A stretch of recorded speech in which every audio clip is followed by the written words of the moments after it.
A vida em risco nas rodovias e nas cidades com motoristas que, infelizmente, não estão respeitando a lei e continuam dirigindo embriagados. Os flagrantes são diários. No último feriado, para você ter uma ideia, durante a Operação Tiradentes, a Polícia Rodoviária Federal constatou que aumentaram os flagrantes de gente dirigindo, desculpe a palavra que eu vou usar, mas é essa, gente dirigindo bêbada. Mais de 143 motoristas foram autuados, 3 foram presos, segundo esse balanço. Agora, a gente se pergunta, qual que é a dificuldade em respeitar a lei? E aí eu convidei o especialista, em trânsito e professor também, Fernando Pessoa. Fernando, que alegria te receber aqui hoje, viu? Alegria minha, Mônica. Obrigado, bom dia. Muito bem. Por que o pessoal não está respeitando na sua avaliação? Você que é um especialista em trânsito. Olha, principalmente no fim de semana, a gente sempre traz. E a maioria bebeu, dirigiu. Dirigiu. Essa é uma questão, a gente tem que falar a verdade, que é cultural. Infelizmente, no Brasil, as pessoas elas tendem a não respeitar a legislação. Tem um efeito que primeiro a gente chama de um efeito social, da cultura, que é quando a lei ela surge, daquele boom, a notícia nova, todo mundo se assusta, então existe aquele retardo na condução do veículo, em dirigir alcoolizado, e as pessoas então no começo respeitam mais a legislação. Com o passar do tempo, existe um efeito nessa consciência que é de realmente abaixar, cair. Então a pessoa ela perde aquela consciência de não dirigir embriagado e começa a deixar isso fora daquele casulo do medo de quando a lei surgiu. A lei de trânsito, ela traz a parte de alcoolemia em 2008. E a partir de 2008, então, até hoje, então a gente já passa aí de mais de 10 anos que a legislação ela existe. Ela passou por algumas reformas. A principal reforma ela aconteceu quando começou a punir quem se recusa a fazer o teste do etilômetro e surgiu também o crime de trânsito. Então nós temos dois fatores dentro da legislação. É o fator administrativo, que no caso o pessoal chama de multa, na verdade é um auto de infração, e tem a parte também criminal, que é o crime de trânsito. Essa pessoa ela está cometendo um crime, ela vai responder um processo penal perante a justiça. E às vezes as pessoas elas não têm essa ciência, essa noção. Um outro problema que tem, além do administrativo e do criminal no trânsito, é a questão da morte.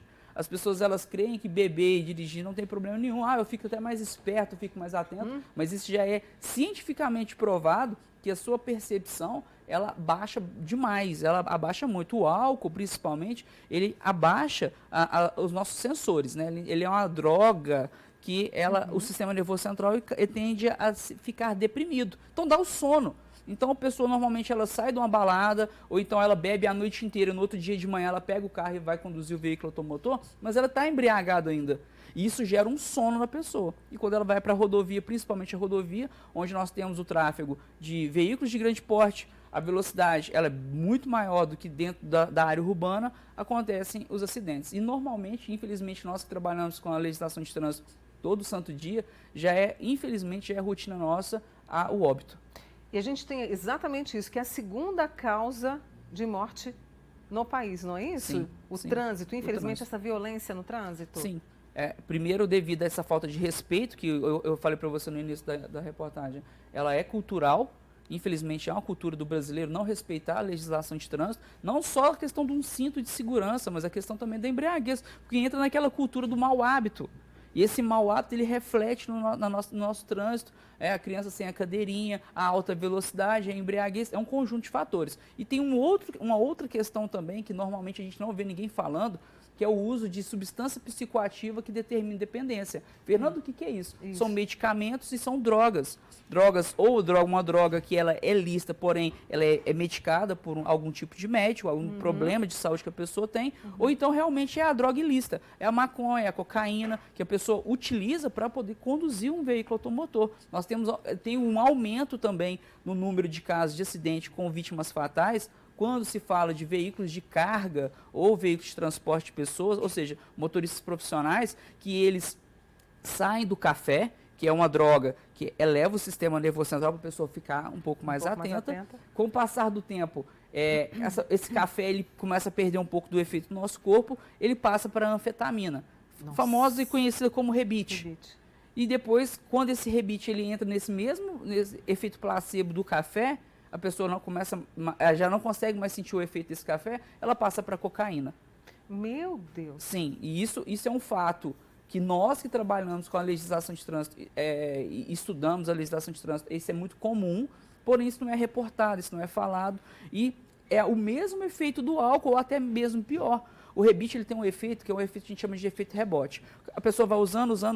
Fica ali dias acordado. Dias acordados, Você pega o disco diagrama do tacógrafo ali daquele veículo, a pessoa está rodando por 20, 30, 40, até já teve caso de 40 horas já. Meu Deus. Na Polícia Rodoviária Federal já teve caso de 40 horas. E aí o que acontece? Esse efeito rebote é o quê? O cérebro fala assim, nossa, eu estou muito aceso, estou muito acordado há muito tempo, eu tenho que desligar um pouco para eu descansar. Aí a pessoa está conduzindo um veículo automotor, pode ser um rodotrem, que seja Sim. com uma carga de 57 toneladas, que seja, a pessoa está conduzindo o veículo automotor, ela desliga. E acabou. Aí acabou o pé no acelerador, um veículo de 57 toneladas numa descida, são aquelas tragédias que, infelizmente, uma vez ou outra nós vemos. Eu queria que você abordasse também, porque é uma questão, às vezes a gente tem um hábito, né, o ser humano, de falar assim, tem fiscalização, não. Não, tá tranquilo, essa rodovia aqui, ixi, que não tem fiscalização, não. Isso acontece, infelizmente, que as pessoas pensam. Sim. Né? E uma outra questão, para mudar isso, porque desde que eu me entendo por gente, é essa situação, né? Infelizmente Sim. as pessoas não respeitam. Passa também pela educação para conscientizar os futuros motoristas. Eu sei que a gente já tem um trabalho realizando, né? Sim. Sendo feito, mas precisava ser um pouco mais assertivo, a gente precisa entender isso enquanto sociedade? Sim. Com certeza. O primeiro questionamento que você me fez sobre a fiscalização, nós temos alguns problemas que são problemas sociais, né? Iniciando pela questão do órgão público. O órgão público hoje, o concurso público, ele cada vez mais fica... Eu vou te interromper? Não? Desculpe. É porque nós temos um caso que eu preciso trazer, mas é já, tá? Tá, não tem problema. Desculpe. Não tem problema. Quando a pessoa ela entra na questão do cargo público, o cargo público ele passa por nuances que muitas das vezes a pessoa não quer participar. Ou seja, o cargo público ele é uma coisa difícil de acontecer para a sociedade. Então, a pessoa, para ela abandonar o cargo dela de engenheiro, de repórter e virar um servidor público, é complicado, é muito pesado. E aí, quando se tem esse cargo público no qual a parte do governo falta servidor público, falta alguma coisa, você tem uma demanda muito grande, as malhas viárias aumentando, a demanda de veículos aumentando, nós temos mais de 2 milhões de veículos ano, em média, no Brasil, entrando no mercado, ou seja, é uma malha viária grande, quantidade de veículos grande também, e aonde o governo, na questão de investir no servidor público, ele não acontece tanto. Então, você tem uma reprimenda dentro da área urbana, com polícia militar, com agente de prefeitura, e na rodovia federal, com a Polícia Rodoviária Federal ou os órgãos que a atuam. Então, o que acontece? Existe, sim, uma demanda de servidor público, só que existe fiscalização. E as pessoas elas estão acostumadas por não ter uma fiscalização mais pesada dentro do município, não vai ter na rodovia. E aí é onde eles se enganam. Aí ele entra numa rodovia federal embriagado, ele é abordado pela Polícia Rodoviária Federal ou algum órgão, e é onde ele entra na infração de trânsito, dependendo no crime também. Sobre a questão de educação que você me perguntou, a educação ela não tem uma solução melhor do que você trabalhar isso nas crianças.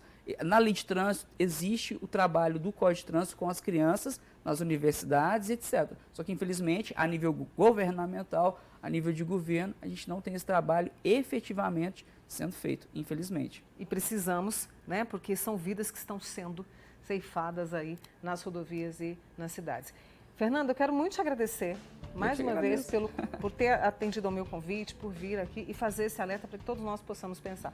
Porque a lei está aí, a fiscalização está aí também, agora falta um pouco de bom senso e responsabilidade por parte das pessoas. Com certeza. As pessoas fazer um mergulho em si mesmas para poder entender isso, né? Sai do mundo do meu umbigo, né? E entender que quando você ofende a vida do outro, um dia pode ser com você também. Exatamente. Fernando, adorei a nossa conversa. Eu que agradeço. Obrigado, Mônica. Fernando Pessoa, especialista em trânsito e professor aqui com a gente hoje, trazendo esse alerta para todos nós.